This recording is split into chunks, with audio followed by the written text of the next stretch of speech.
Hari ini, saya dan kumpulan saya akan menerangkan tentang peranan etika dan peradaban dalam menjaga kelestarian alam sekitar. Apa itu maksud etika? Etika merupakan salah satu cabang utama ideologi yang merangkumi kelakuan betul dan kehidupan baik. Laporan etika lebih luas daripada menganalisis apa yang betul dan salah seperti yang sering dianggap oleh seluruh masyarakat. Antara aspek utama etika ialah kehidupan baik, iaitu kehidupan yang bernilai atau memuaskan yang dianggap lebih penting daripada tingkah laku moral oleh banyak ahli falsafah.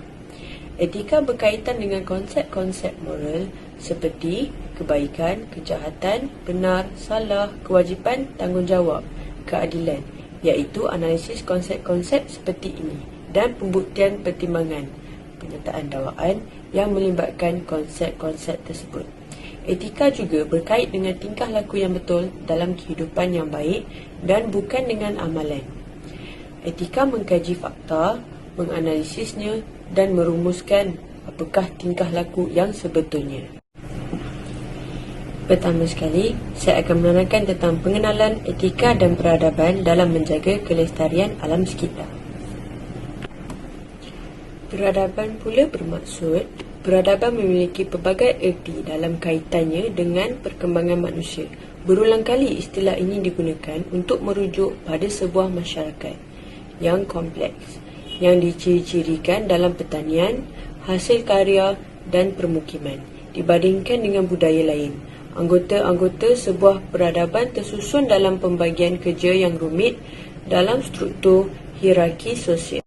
Apa yang dimaksudkan dengan alam sekitar? Alam bermaksud dunia, bumi atau segalanya yang terdapat di langit dan juga di bumi. Sekitar pula bermaksud di tempat atau sekeliling. Alam sekitar adalah bahagian penting dalam kehidupan manusia. Alam sekitar berkait rapat dengan kehidupan sosial kerana ia merupakan semua keperluan atau aktiviti manusia yang berkait rapat dengan persekitaran.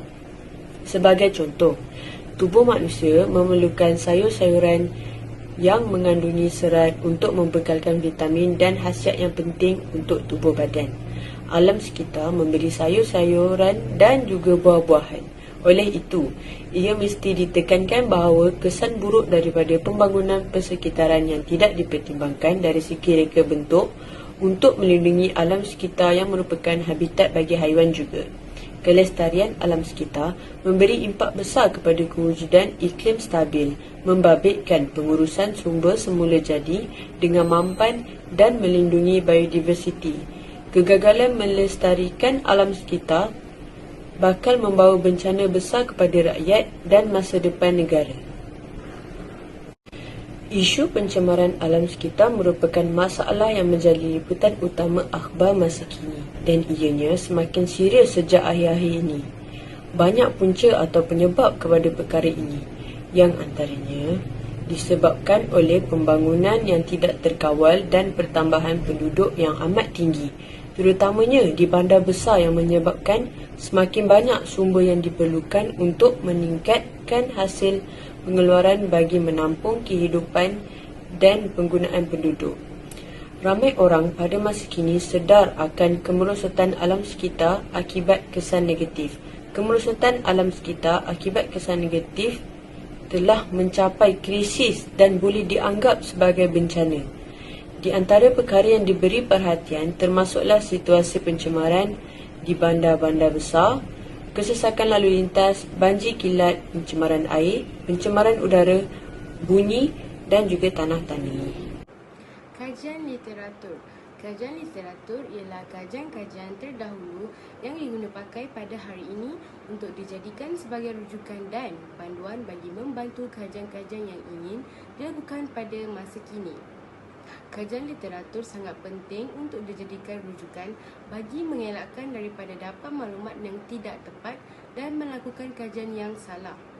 Tujuan kajian literatur ini untuk menjelaskan kajian yang akan dilakukan untuk menggunakan maklumat yang tepat dan mempunyai hubung kait dengan isu yang hendak dikaji.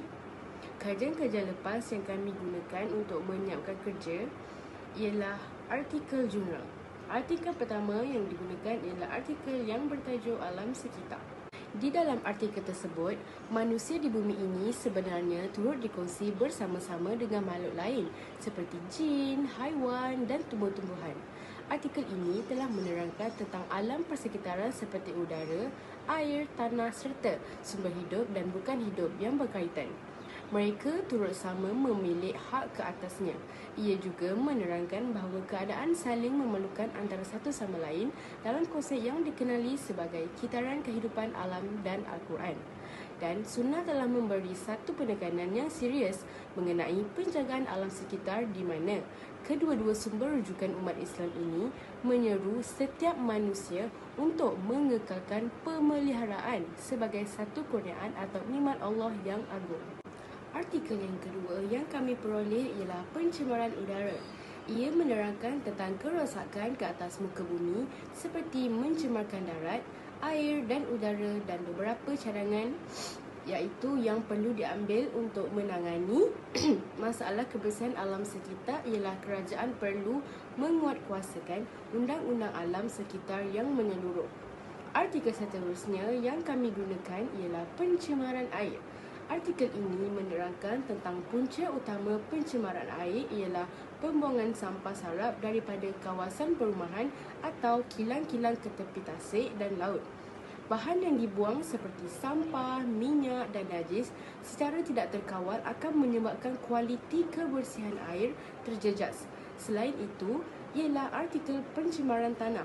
Ia menerangkan tentang faktor penyebabnya, antaranya pembuangan sampah berbahan sintetik seperti plastik, tin dan kaca yang boleh menyebabkan pencemaran tanah berlaku dan boleh menyebabkan alam sekitar rosak. Kajian. Objektif kajian ini adalah untuk mengenal pasti peranan etika dan peradaban dalam menjaga kelestarian alam sekitar menurut pelbagai peradaban. Seterusnya, mengenal pasti faktor-faktor alam sekitar khususnya isu pencemaran yang mempengaruhi kelestarian alam sekitar. Tambah pula cabaran-cabaran dalam menjaga alam sekitar. Akhir sekali, menjaga untuk mengekalkan kelestarian alam sekitar. Kehidupan manusia di bumi ini sebenarnya turut dikongsi bersama-sama dengan makhluk lain seperti jin, haiwan dan tumbuh-tumbuhan. Alam sekitar adalah persekaran terdekat manusia seperti udara, air, tanah dan sumber lain dan bukan hidup yang berkaitan. Mereka juga turut memiliki hak yang sama.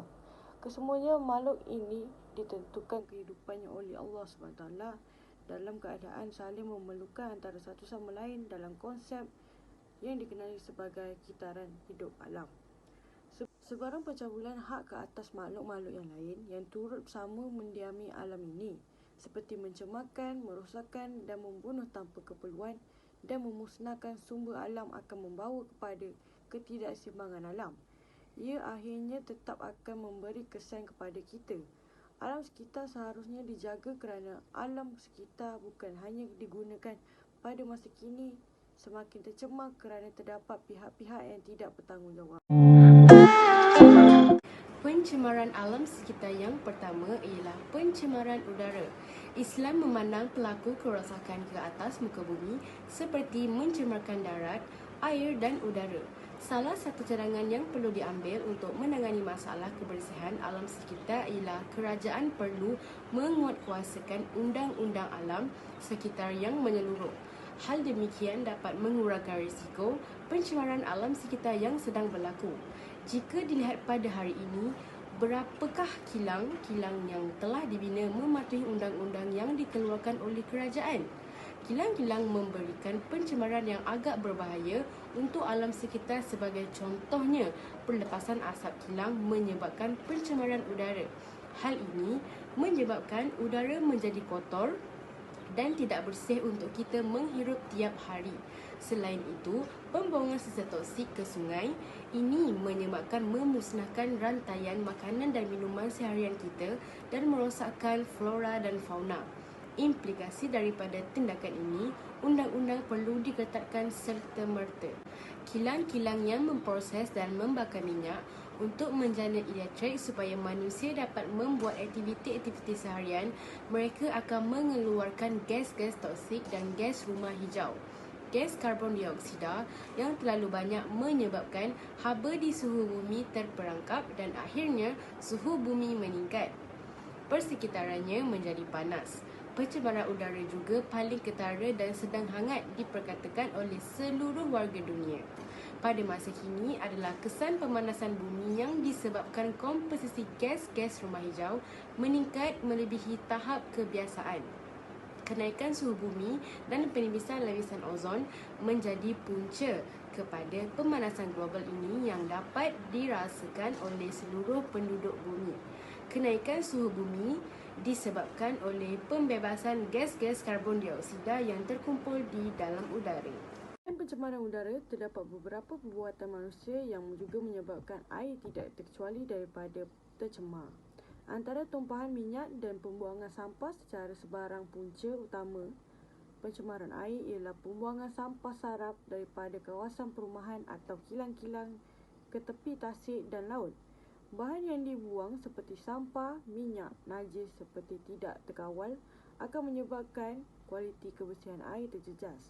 Selain itu, sikap segelintir pengusaha kilang yang tidak bertanggungjawab membuang sisa toksik ke dalam sungai atau laut juga mendorong kepada pencemaran air. Pembuangan ini dianggap mudah kerana tidak memerlukan kos pelupusan. Masalah timbul apabila cecair kimia yang disalurkan ke dalam sungai tidak terkawal dan mengandungi bahan toksik yang mencemarkan air sungai. Pertumpahan minyak yang berlaku disebabkan oleh penyelenggaraan kapal atau kebocoran dalam paip saluran minyak turut menyebabkan berlakunya pencemaran air. Minyak yang mengalir ke laut akibat kebocoran tangki minyak akan menutupi lapisan air dan menyebabkan berlakunya pencemaran laut. Pencemaran air akan memberi kesan kepada kesihatan manusia. Air yang tercemar mengandungi bahan kimia seperti sodium, nitrat, merkuri dan sebagainya yang boleh memudaratkan kesihatan manusia. Terdapat pelbagai penyakit yang berjangkit melalui air minuman dan air mandian. Tumpahan minyak yang berlaku di kawasan perairan akan membentuk lapisan minyak yang boleh mengancam kehidupan lautan. Kehidupan lautan, ikan, siput, udang dan ketam akan mati disebabkan oleh pembuangan sampah dan sisa toksik yang telah mengakibatkan pencemaran air yang merupakan habitat hidupan laut. Hal ini akan mendorong kepada kepupusan hidupan laut. Bumi ini bukanlah hak milik kita untuk berbuat sesuka hati, tetapi bumi ini adalah hak milik Allah SWT yang dipinjamkan kepada manusia untuk berkongsi hidup dengan makhluk-makhluk yang lain, yang kemudiannya dituntut untuk menjalankan segala perintah Allah SWT di atas. Cemaran tanah dan bumi dapat kita ketahui dengan mudah kerana dapat dikesan melalui 5 deria kita. Adapun beberapa faktor penyebab, antaranya pembuangan sampah berbahan sintetik seperti plastik, tin dan kaca. Seperti semua sedia maklum bahawa bahan-bahan tersebut tidak boleh dibereaksi oleh mikroorganisma, menyebabkan gas oksigen tidak dapat meresap ke dalam tanah. Di beberapa daerah, pencemaran tanah akan menurunkan kualiti kesuburan tanah itu sendiri.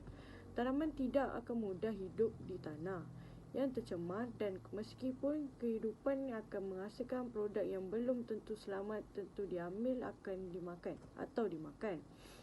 Selain itu, fauna tanah yang selama ini tidak pasti juga terusik keberadaannya. Kesan pencemaran tanah selanjutnya adalah wabak penyakit berbahaya. Tanah yang tercemar merupakan kondisi yang amat sesuai untuk bakteria merebak. Sampah-sampah yang ada di atas permukaan tanah juga menjadi habitat yang bagi haiwan-haiwan dan serangga seperti lipas peternak. Lantas sikap sambil lewa manusia membuang sampah sarap ke seberangan juga dapat membawa pelbagai implikasi selain daripada pencemaran bumi. Alam sekitar tidak terhad kepada aspek estetika dan kebersihan fizikal semata-mata. Hakikatnya, seimbangan alam sekitar dan ekosistem memberi kesan ketara kepada keharmonian dan kesejahteraan hidup dan ia mestilah selari dengan kemajuan negara serta kemakmuran yang dikecapi. Tanpa udara yang bebas, bahan tercemar, maka kesihatan semua makhluk akan terancam. Ajaran Islam menjelaskan peranan alam sekitar sebagai salah satu unsur terpenting aspek ketuhanan dalam konteks kosmologi. Ajaran Islam pula menjelaskan kedudukan alam sekitar yang kudus dan tertib. Itulah rasionalnya alam sekitar dikemukakan sebagai salah satu teras konsep dalam Islam. Hari. Cabaran-cabaran menjaga alam sekitar. Cabaran pertama adalah kelemahan sistem pendidikan negara. Sebagai anda tahu, pendidikan sejak kini memegang peranan penting dalam menanamkan minat merawat dan menjaga lingkungan alam suatu masyarakat. Namun nilai-nilai tersebut sudah jarang ditemui di masyarakat saat ini, di mana pencemaran dan perosakan alam sekitar semakin meningkat. Situasi ini merupakan bukti kelemahan dalam sistem pendidikan negara. Ini menunjukkan bahawa sistem pendidikan negara gagal untuk menanamkan sivik dan sifat terpuji dalam lingkungan masyarakat. Seterusnya, pendidikan alam sekitar tidak diajarkan sebagai mata pelajaran tersendiri. Ini boleh menyebabkan masyarakat muda, contohnya masyarakat di sekolah menengah, di sekolah rendah, tidak mengetahui tentang perkara-perkara asas untuk menjaga alam sekitar dan akibat-akibat jika mereka tidak menjaga alam sekitar. Cabaran kedua ialah penguasaan undang-undang yang lemah. Contoh yang boleh dikatakan ialah kekurangan pegawai penguasaan yang memadai dan kesulitan dalam memberikan laporan yang lengkap. Ini kerana di pejabat Bela Hulu Langat tiada seorang pun pegawai dilatih dalam hal penguasaan alam sekitar, dan mereka juga tidak mengetahui sebarang peraturan mengenai perkara tersebut dalam bidang kuasa mereka. Justru masyarakat akan hilang kepercayaan terhadap mereka. Selain daripada itu, penguasa selalu melakukan operasi pada waktu pagi, sedangkan pada waktu malam banyak aktiviti-aktiviti yang boleh menyebabkan alam sekitar kita rosak dilakukan. Contohnya asap hilang dan sisa toksik hilang yang dibuang ke dalam sungai pada waktu malam. Cabaran ketiga pula ialah masyarakat tidak memperhatikan amalan kita semula.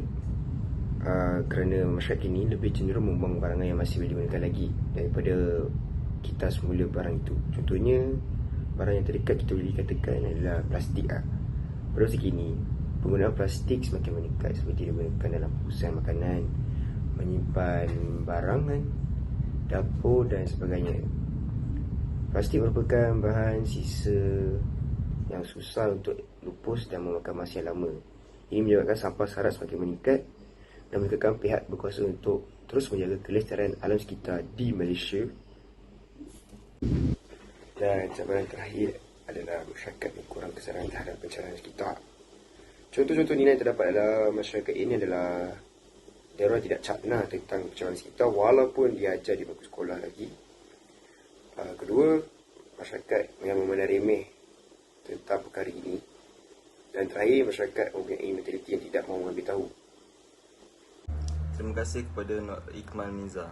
Sekarang saya ingin membentangkan tentang kesimpulan penerapan etika dan peradaban dalam menjaga kelestarian alam sekitar.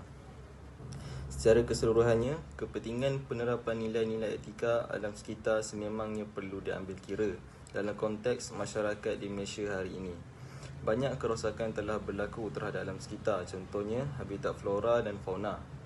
Manusia sendiri yang akan menanggung sama ada masyarakat yang melakukan kerosakan tersebut maupun masyarakat lain yang menanggung kesan buruk ini. Natijahnya pasti akan kembali kepada manusia itu sendiri. Menghargai, memelihara dan memelihara alam sekitar merupakan tanggungjawab kita. Kita semua hidup dalam satu bumi dan langit yang sama. Kita hendaklah sama berusaha untuk membina satu bumi dan kehidupan yang lebih berkualiti, bersih, segar dan cantik dengan bermula menghargai dan memelihara alam sekitar. Oleh sebab itu, penerapan nilai etika ini dilihat mampu untuk menjadi benteng dan memberi kesedaran kepada masyarakat berkenaan supaya lebih menghargai alam sekitar sekaligus menitik beratkan alam sekitar dalam proses pembangunan yang ingin dijalankan. Pelbagai usaha boleh dilakukan supaya pembangunan mapan dapat dilaksanakan. Media massa pula dilihat sebagai wadah untuk menyebarkan maklumat kepada seluruh masyarakat supaya kesedaran dapat dipupuk dalam kalangan masyarakat. Masalah alam sekitar semakin berleluasa dan keperluan untuk melahirkan masyarakat yang lebih bertanggungjawab turut mendesak. Salurannya boleh disesuaikan mengikut sasaran masyarakat iaitu golongan muda dan tua. Golongan muda mungkin boleh menggunakan media elektronik atau media baru. Manakala bagi sasaran golongan tua boleh menggunakan media konvensional atau media cetak. Namun matlamatnya adalah satu, iaitu untuk mengembalikan keseimbangan ekologi sekaligus memelihara dan memelihara alam sekitar.